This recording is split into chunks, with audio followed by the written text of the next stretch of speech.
আমাদের প্রাপ্তিটা কেমন হওয়া উচিত এটা আমরা কেউ জানি না। কি প্রাপ্তি, কি চাইব? কনক কামিনী লাভ পূজা আশা, চায় মর চিত্ত আর প্রতিষ্ঠা। কি রূপে শোধিত? কি শোধিত হবে? এই যে বারবার আমি কনক কামিনীর প্রতি ধাবিত হচ্ছি, এটা থেকে আমার চিত্ত যেন শোধিত হয়। বংশী বহুদিন সেবা করছে। সেবা করতে করতে গুরুদেবের অবস্থা খুব কঠিন হয়ে এসেছে। অনন্যাভিলাষিতা, অন্য অভিলাষ সব ত্যাগ করে কেবল গুরু মুখ পদ্ম বাক্য চিত্তেতে করিয়াই, এই বিশ্বাসে তিনি গুরুদেবের সেবা আনন্দে মশগুল হয়ে আছেন। গুরুদেবের শেষ যাত্রা, গুরুদেব বলছে, আরে বংশী, তুই কিছু চাইবি না? আমার তো যাবার সময় হয়ে গেল রে, আমার যাওয়ার সময় হয়ে গেল, তোর কিছু চাওয়া দরকার। চুপ করে আছে, তোর কিছু প্রয়োজন নেই আমার কাছে, আমি তো চলে যাবো, তোর কিছু প্রয়োজন নেই আমার কাছে। শিষ্য বলছে,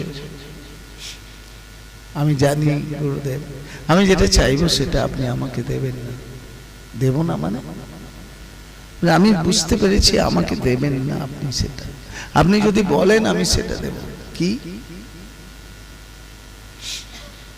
তুই বল না একবার, আমি তোকে দেব।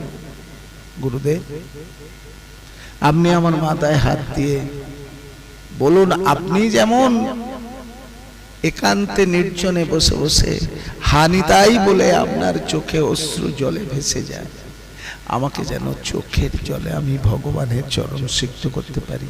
দেবেন? দেয়ার আগে ভাবতে হবে। বলে দিলাম তো যা, তথাস্তু। না, গুরুদেব ভাবতে শুরু করেছে। এটা বললে হবে না, বলার মতো সেরকম উপর থেকে অর্ডার আছে কি দেখতে হবে। উপরের অর্ডার ছাড়া কিছু করতে পারবে না। পারবে? বলে দিলাম যা, সব হয়ে যাবে। চালটা কলাটা মূলটা নিলে হবে না, ওই ঋণ শোধ করতে হবে। কতটা যোগ্যতা আছে ওই ঋণ শোধ করার?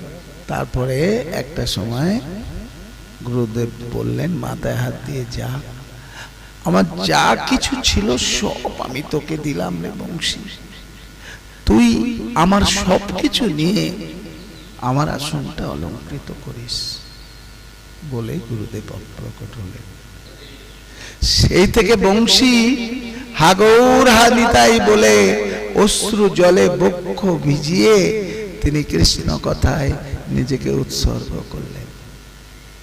তাহলে এমন ভক্তের অবস্থা কোথায় হবে, কোথায় যাবে? আমাদের প্রাপ্তিটা কেমন হওয়া উচিত